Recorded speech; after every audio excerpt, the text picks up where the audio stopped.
bénéfice de la petite histoire, sans doute est-il pertinent de rappeler que nous sommes réunis aujourd'hui en un lieu significatif pour plus d'une raison.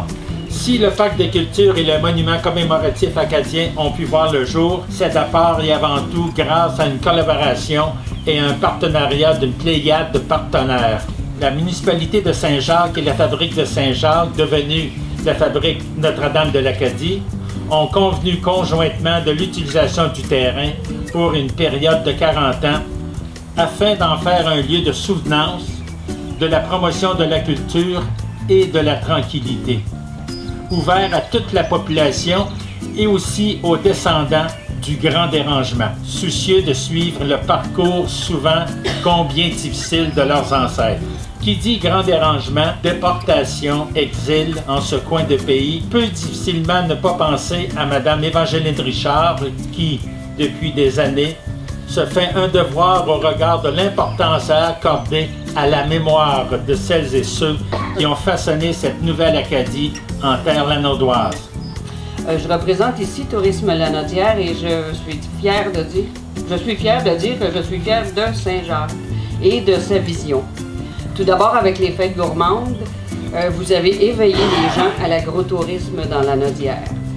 Et avec ce magnifique parc aujourd'hui, vous entourez d'un écrin vert le monument de l'Odyssée acadienne.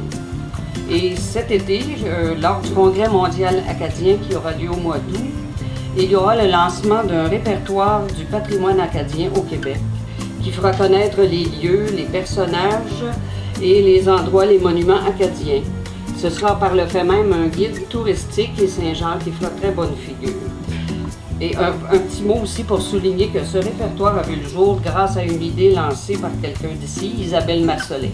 Félicitations à toute l'équipe et à tous ceux qui ont collaboré à mettre en place ce magnifique projet et qui l'ont amené d'une façon magistrale à sa maturité, à son adolescence, mettons. Je comprends que ça va continuer. La concertation marquée entre les 4 municipalités de la Nouvelle-Acadie, Saint-Alexis, Saint-Ligory, Saint-Jacques et Sainte-Marie-Salomé. Merci aux maires qui ont cru dans ce projet, M. Pierre Beaulieu, Robert Perrault, Maurice Richard et Serge Rivet. Votre soutien sous plus d'une forme a largement contribué au développement de ce projet. L'appui en personnel et ressources techniques de la SADC a grandement facilité le pilotage de l'ensemble du dossier.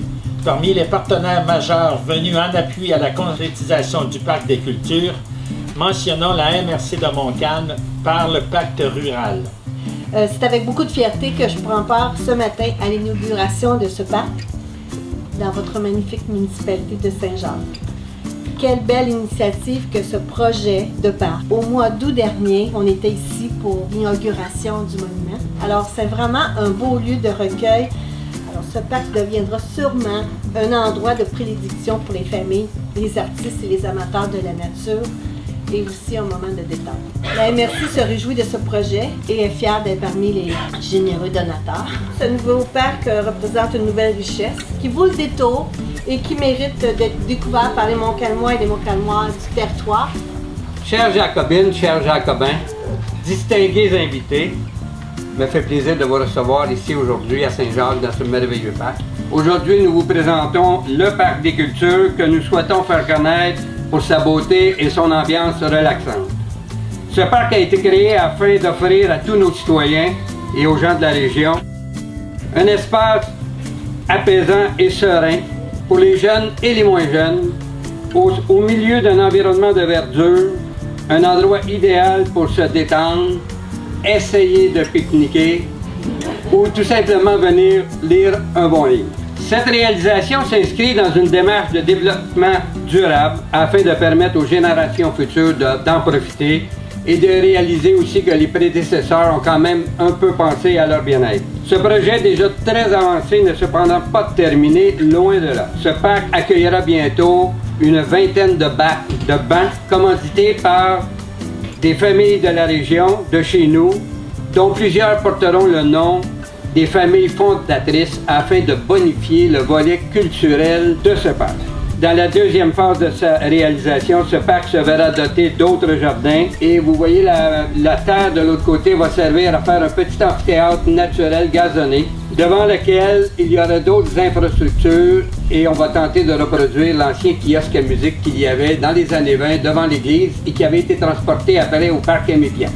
Mon plus grand souhait pour ce parc serait de voir tous les citoyens se l'approprier et qu'il soit un haut lieu d'animation culturelle dans la région.